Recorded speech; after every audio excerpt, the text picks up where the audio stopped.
Hi friends. Vidyanagaram అనునది అనాథ శరణాలయం మరియు విద్యాలయం. కవి సార్వభౌముడైన శ్రీనాథుడు చేసిన అయపిండం వంటి రచన ఏది? కాశీఖండం. బ్రహ్మజ్ఞాన సంపన్నుడైన వేదవ్యాసునికెంతమంది శిష్యులు? బ్రహ్మజ్ఞాన సంపన్నుడైన వేదవ్యాసునికి శిష్యులు ఎంతమంది? 1000 మంది. వేదవ్యాస మహర్షి ఓర్పును పరీక్షించదలిచినది ఎవరు? విశ్వేశ్వరుడు. కాశీఖండం ఏ పురాణాంతర్భాగం? స్కంద పురాణం. కాశీఖండం స్కంద పురాణంలో అంతర్భాగమైనది. కాశీఖండాన్ని ఎవరికి చెప్పారు? సూతుడు సౌనకాది మునులకు చెప్పాడు. కాశీఖండాన్ని సూతుడు సౌనకాది మునులకు చెప్పడం జరిగింది. కాశీఖండంలోని వృత్తాంతాలు ఏవి? కాశీఖండంలోని వృత్తాంతాలు. సమాధానం: అగస్త్యుడు వింధ్య గర్వమనచడం, శివ శర్మోపాఖ్యానం, వాపికా కుండికా నదీ మహత్యం, లింగ ప్రాదుర్భావం, దివోదాసుకత మరియు వ్యాసుడు కాశీ నుండి నిష్క్రమించుట. అగస్త్యునికి కాశీ మహత్యాన్ని వివరించిన వారు ఎవరు? అగస్త్యునికి కాశీ మహత్యాన్ని వివరించినది కుమారస్వామి. ఉన్న యూరు కన్నా తల్లి ఒక్క రూపాన్న రీతి అని హితవు పలికిన పాత్ర పార్వతీదేవి. ఉన్న యూరు కన్న తల్లి ఒక్క రూపాన రీతి అని హితవు పలికిన పాత్ర పార్వతీదేవి. వ్యాసుడు కాశీని విడిచిపెట్టే వృత్తాంతంలోని ఇతివృత్తం ఏమిటి? మానవ స్వభావం. ధనగోపాల్ ముఖర్జీ పిల్లల కోసం రచించిన చిత్రగ్రీవం అనే పుస్తకంలోని ఇతివృత్తం ఏమిటి? శాస్త్రీయ పరిశీలన. చిత్రగ్రీవం కథకు ఉద్దేశం ఏమిటి? పావురాల జీవనానికి సంబంధించిన సూక్ష్మ వివరాలు తెలపడం. శాంతికాంక్ష అనే పాఠానికి ఇతివృత్తం శాంతి స్థాపన. శాంతికాంక్ష పాఠం ఇతివృత్తం శాంతి స్థాపన. పాండవులు అరణ్యవాసం చేయడానికి కారణం ఏమిటి?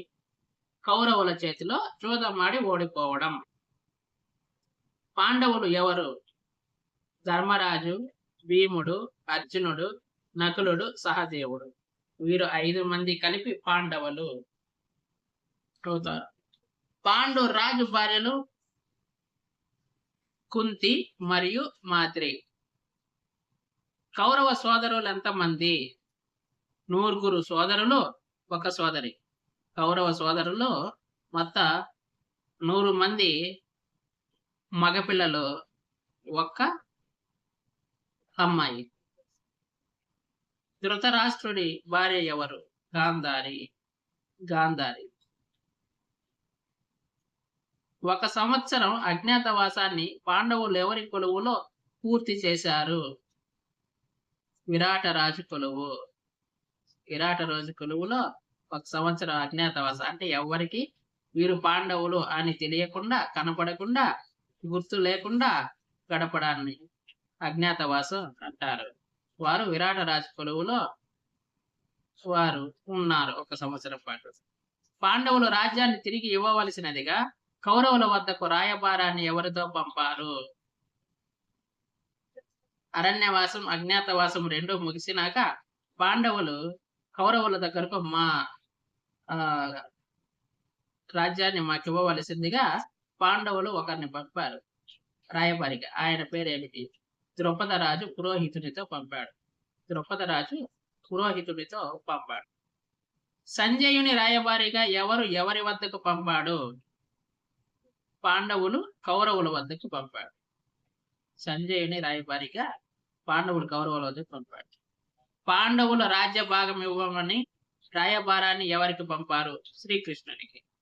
పాండవులు రాజ్య భాగం ఇవ్వమని రాయబారాన్ని కృష్ణుడి దగ్గర కౌరవులు పంపారు. అంటే మేము ఇవ్వము అనేసి. ధర్మరాజు శాంతి కాముడై తన వారి కోసం అడిగిన కనీస రాజ్య భాగం ఎంత? ధర్మరాజు శాంతి కాముకుడై తన వారి కోసం కనీసం 5 ఊళ్ళను రాజ్య భాగంగా అడిగారు. అయితే కౌరవులు దానికి కూడా అంగీకరించలేదు. సాక్షి వ్యాసాల్లో భాష గొప్పతనాన్ని గూర్చి ఉపన్యసించినది ఎవరు? జంజాల శాస్త్రి. స్వభాష అనే వ్యాసంలో సభకు అధ్యక్షుడెవరు? పేరున్న వకీలు.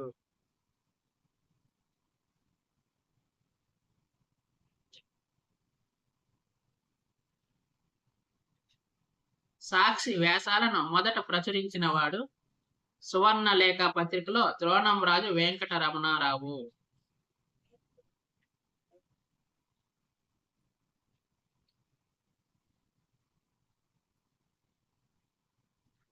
స్వామి వివేకానంద అసలు పేరేమిటి? నరేంద్రనాథ్ దత్తా. స్వామి వివేకానంద అసలు పేరు నరేంద్రనాథ్ దత్తా.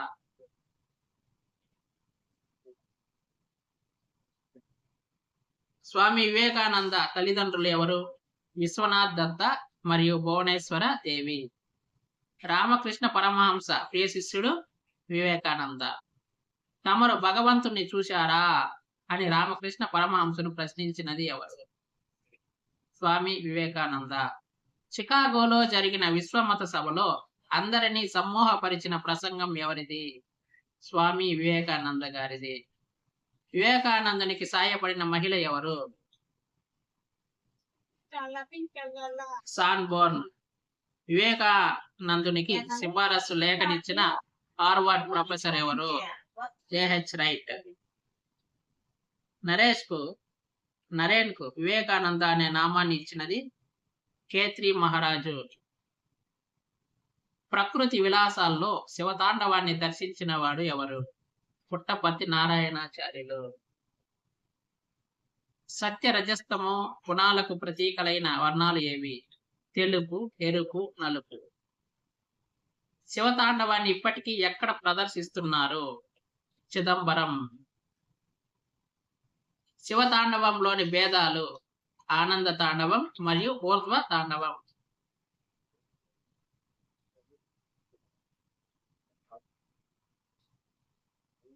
డాక్టర్ ఏపీజే అబ్దుల్ కలాం గారి పూర్తి పేరు ఏమిటి? ఆవుల్ ఫకీర్ జైనుద్దీన్ కలాం.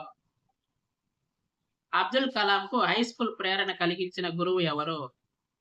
ఇయదురై సోలోమాన్. అబ్దుల్ కలాం చదువుకు ఆర్థిక సాయం చేసిన కలాం సోదరి జోహారా.